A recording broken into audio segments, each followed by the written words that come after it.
ജിഷയിലും ആദിലയും നൂറയും കൂടി ഇരുന്ന് സംസാരിക്കുകയാണ്. ജിഷയിൽ പറയുകയാണ് എന്തൊക്കെയോ സംതിങ് റോങ് ആയിട്ട് നടക്കുന്നുണ്ടെന്ന്.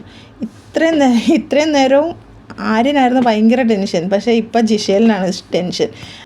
ജിഷേൽ ആദിലോടും നൂറയോടും പറയാണ്, എൻ്റെ മമ്മി വന്നിട്ട് ആര്യനെ മൈൻഡ് ചെയ്യുന്നില്ല, എന്തായിരിക്കും ആര്യൻ്റെ മമ്മി എടുത്ത് എൻ്റെ മമ്മി അധികം അങ്ങോട്ട് മിങ്കിളാവുന്നില്ല, എന്തോ സംതിങ് റോങ് നടന്നിരിക്കുന്നു, എന്തായിരിക്കും എനിക്കൊരു ഐഡിയയും കിട്ടുന്നില്ല, എനിക്ക് ആകെ അത് ഒരു ടെൻഷനാവുന്നു.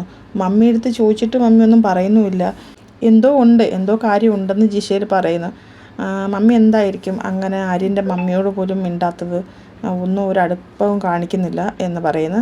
എന്നിട്ട് ജിഷേൽ പറയുന്നു, ആര്യന് 27 വയസ്സുണ്ടെന്നാണ് എല്ലാവരും പറയുന്നത്, അതെന്താണ് പിന്നെ 23 വയസ്സെന്ന് പറയുന്നത്. അപ്പോൾ നൂറയും ആദിലയും പറഞ്ഞു, ഇല്ല ഞങ്ങൾ സെർച്ച് ചെയ്ത ഗൂഗിളിൽ അവന് 23 വയസ്സേ ഉള്ളൂ, നമ്മളത് നോക്കിയായിരുന്നു ആര്യനുണ്ടെന്ന് പറഞ്ഞപ്പം.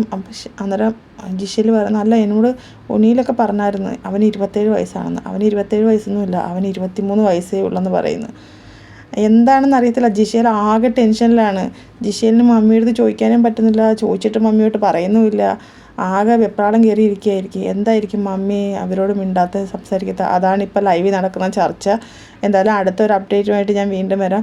എൻ്റെ ചാനൽ പുതിയതാണ്, എല്ലാവരും ഒന്ന് സപ്പോർട്ട് ചെയ്യണം. പഴയ ചാനൽ അടിച്ചു പോയി, എന്നെ ഈ ചാനലിൽ എല്ലാവരും ഒന്ന് സപ്പോർട്ട് ചെയ്യണം. എല്ലാവരും സബ്സ്ക്രൈബ് ചെയ്യാത്തവരാണെങ്കിൽ സബ്സ്ക്രൈബ് ചെയ്യണേ, പ്ലീസ് സപ്പോർട്ട് ചെയ്യണേ.